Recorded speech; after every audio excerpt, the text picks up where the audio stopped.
Your rainfall in this desert.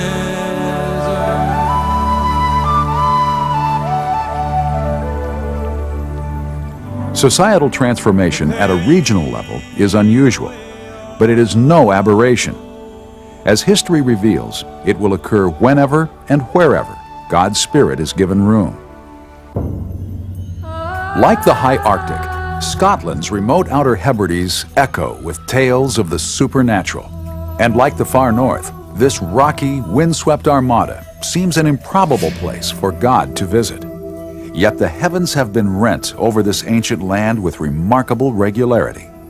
These visitations have been called revivals, but they are unlike anything most of us have ever experienced. History records gatherings of 9,000 people, but that's difficult to take in because there were only 12,000 people in the island. In 1949, the presence of God descended yet again, this time in the parish of Barvis. The refreshing was certainly needed, but it did not come easily. Religious pride and legalism had created deep divisions within the church. Some clergymen refused to believe that God could do a great work that did not begin with them. When the refreshing did come, they opposed it bitterly. There was such tremendous opposition from the largest denomination. Mary Peckham was a teenager when the revival broke out, but she can still remember the spiritual coolness that preceded it. The spiritual temperature in the island before the revival was religious, but certainly not lively. It was a spiritual winter. Not everyone was ready to bundle up. Revival is something that when you've experienced it, you always want to see it again. One revival-era convert, a godly store clerk by the name of Donald John Smith, recalls how local intercessors went to work. People were praying all the time for this revival. They would be praying in the barns. You would hear them pray. Among the more fervent of these prayer warriors were two elderly sisters, one of them nearly blind, praying for revival several times a week, often late into the night. They were gripped by the promise of Isaiah 44. I will pour water on a thirsty land and streams upon the dry ground.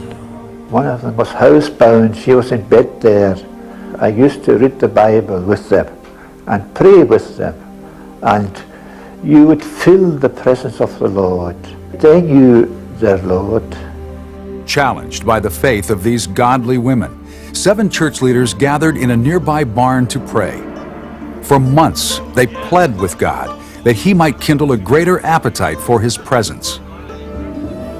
That was the defining moment of the beginnings of the revival. It was 1949, in the middle of the year. As the elders continued their travail in the barn, they began to notice the lights in nearby crofts and farmhouses burning late into the night.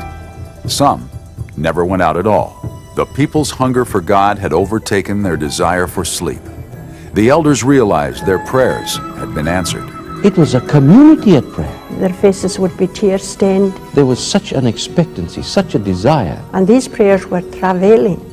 They were painful praying. Such a longing that God would come. And God answered.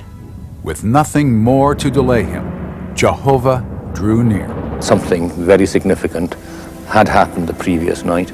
There was something quite strange, almost eerie, in the atmosphere in the house.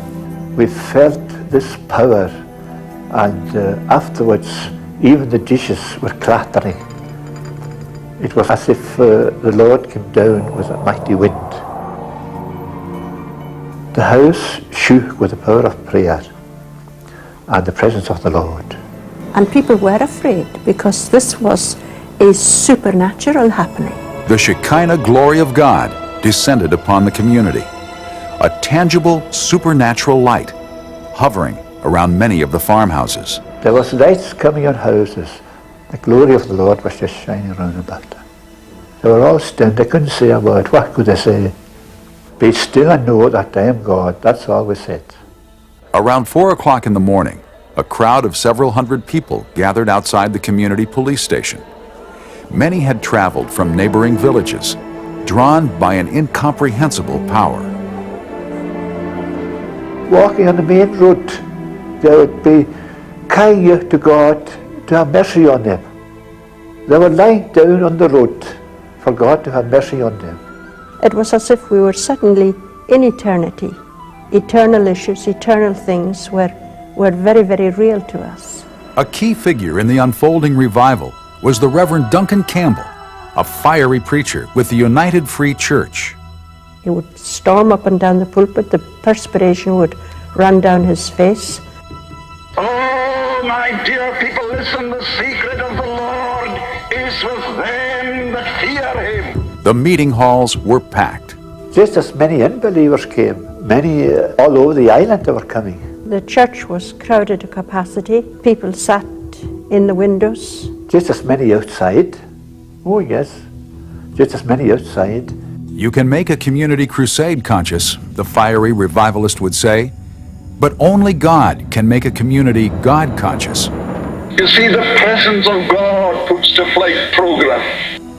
Not an evangelist, not a special effort, not anything at all organized on the basis of human endeavor, but an awareness of God that gripped the whole community.